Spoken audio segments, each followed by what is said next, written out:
sont sur RJFM, 7h45, l'invité du jour.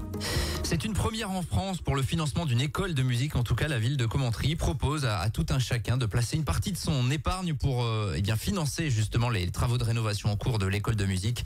C'est l'un des sujets majeurs qu'on va évoquer avec monsieur le maire Sylvain Bourdier. Bonjour. Bonjour. Merci d'avoir répondu à notre invitation en direct ce matin à 7h46. Elle vient d'où cette idée de se dire pourquoi les habitants ou les entreprises du secteur participeraient pas finalement à ce financement-là? Eh bien, en fait, parce que cette école de musique, c'est quand même un gros morceau sur ce mandat. On l'avait annoncé dans notre programme. Il n'y a pas une réelle surprise, mais enfin, ça reste un gros morceau. Et puis que sur des projets d'une telle envergure, c'est intéressant d'associer la population à ces projets-là. Et la population qu'on souhaite associer va bien au-delà des limites de Commentry, puisqu'on sait que le rayonnement de cette école de musique, c'est au moins un rayonnement intercommunal et même davantage. C'est 180 élèves, 12 professeurs, des adultes et des enfants qui s'épanouissent au travers de la musique, qui peuvent intégrer l'harmonie, qui font partie de la saison culturelle. Et puis aussi, on ne le dit pas assez, mais quelques élèves qui sont sortis de cette école de musique et aujourd'hui qui sont des professionnels de la musique. Donc voilà, l'idée c'est de les associer. Alors ça c'est pour les particuliers. Pour les entreprises, pourquoi les associer? C'est très simple. En fait, on souhaitait associer les entreprises à quelque chose d'un peu qualitatif, comme une école de musique par exemple, qui a vocation à devenir un conservatoire à rayonnement intercommunal. C'est aujourd'hui le label qu'on souhaite avoir et on n'aurait pas ce label si on rénove pas cette école de musique qu'on a bien besoin. Elle a fait son temps. Et puis il faut rappeler un peu l'histoire. À Commentry, il y avait des usines et ces usines avaient des fanfares et c'est ces fanfares qui ont donné l'idée de créer une école municipale de musique. Donc il y a un lien avec l'entreprise, un lien fort, et c'est aujourd'hui ce qu'on veut réactiver au travers du mécénat.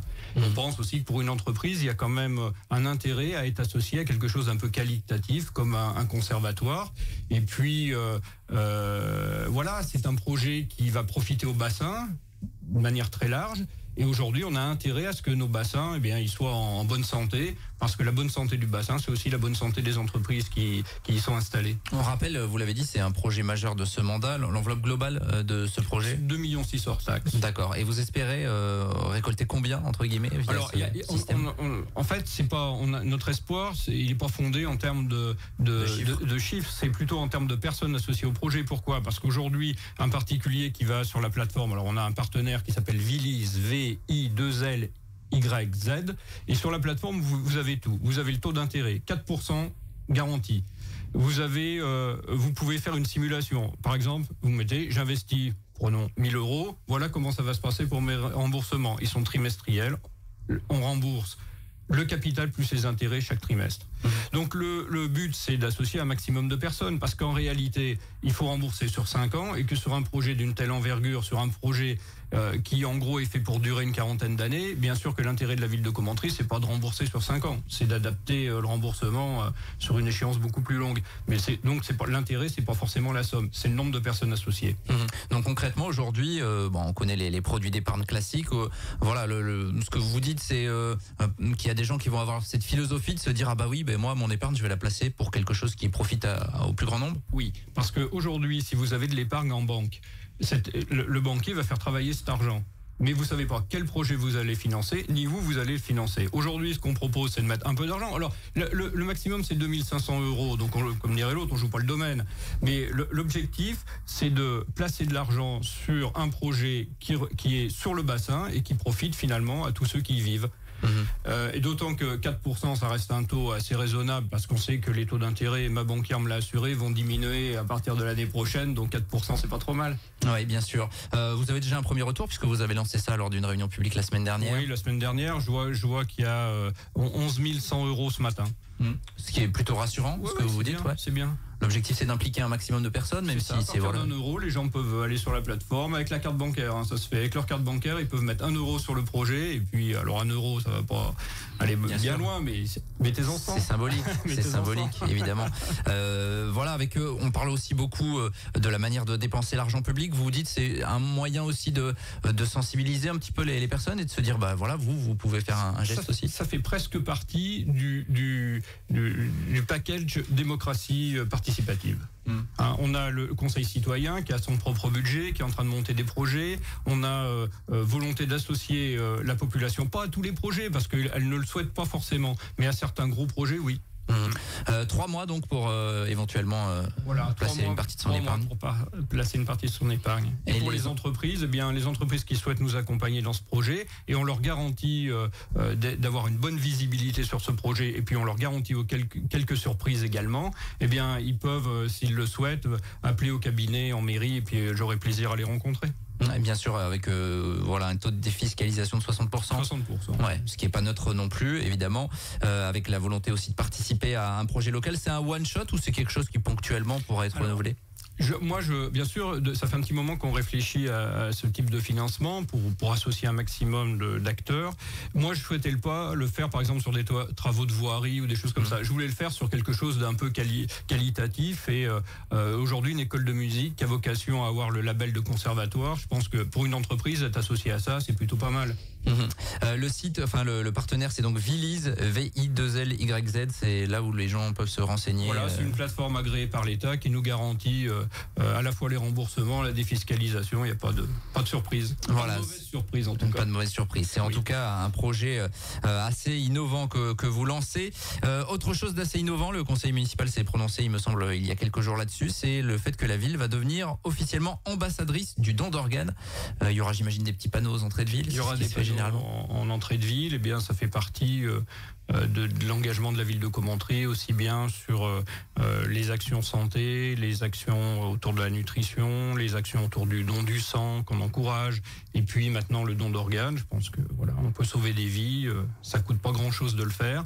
Alors bien sûr, maintenant c'est systématique. Si vous déclarez pas, par nature vous êtes donneur. Sauf que le mieux c'est d'en parler à son entourage, parce que souvent, malheureusement, si un accident arrive, eh bien l'entourage est dans l'embarras et quelquefois ça ne se fait pas. Donc n'hésitez pas à en parler. On va avoir plein d'actions comme ça autour du don d'organes. Ça implique quoi, le fait d'être ambassadrice du don d'organes? De travailler d'abord avec le lycée. C'est à l'initiative du lycée, c'est le lycée qui nous a sollicité. Alors ils sont tombés au bon endroit, parce que moi je crois que au premier forum des associations non-luçons auquel j'ai participé, j'ai pris ma carte de don d'organes. Je l'ai même publiée sur Facebook, et donc vous voyez, c'est quelque chose, je suis sensible à ça, et donc on a décidé d'y aller, et on va faire des actions avec les élèves, et puis des actions de communication pour sensibiliser au fait d'en parler.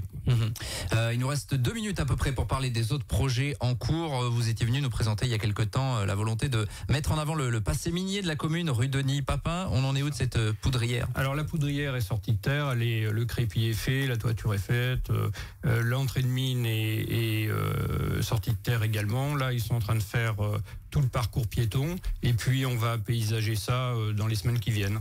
C'est un projet qui avance bien, oui. Ouais, ça c'était important, vous l'aviez expliqué, sur le fait de mettre en avant le passé minier. Je pense que ça fait un joli site. Quand on arrive rue Denis Papin, là hier j'y étais avec les entreprises, j'ai pris quelques photos, il faisait beau, franchement c'est joli, et puis ça va faire un endroit où les commentriens vont pouvoir aller participer à des projets culturels. Dans la saison prochaine, je ne veux pas trahir de secret, mais je sais que le programmateur a déjà réservé le lieu pour nous y réserver quelques surprises. Donc c'est quelque chose qui va vivre, quelque chose qui rappelle notre histoire et qui se projette vers l'avenir. Donc c'est ce qu'il nous faut.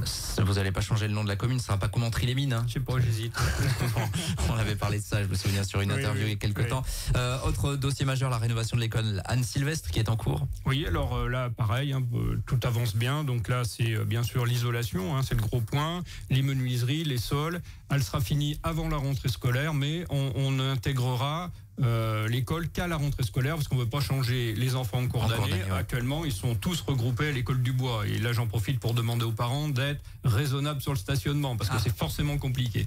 Oui, forcément, il y a des enfants en plus, il faut se garer le matin. Et puis, un mot du photovoltaïque également, vous allez recouvrir certains parkings? Oui, alors on est en train de refaire entièrement le parking des Tuileries qu'on avait bien besoin. On les fait dans les règles de l'art. Des Tuileries, c'est en centre-ville. C'est en centre-ville. Et il y aura une partie qui sera sous ombrière, et ce qui va nous permettre de passer en autoconsommation, c'est-à-dire de payer l'électricité moins cher.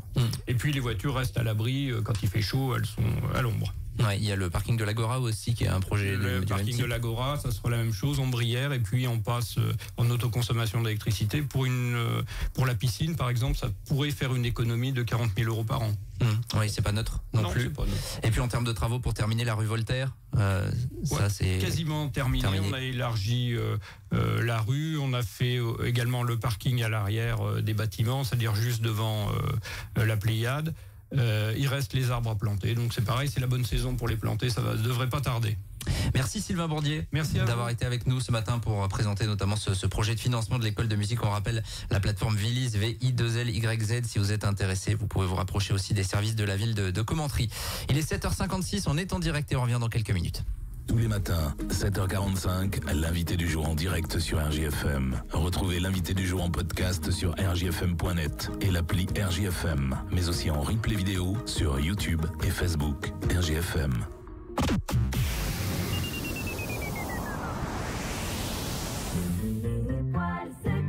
La plus belle histoire de flamme.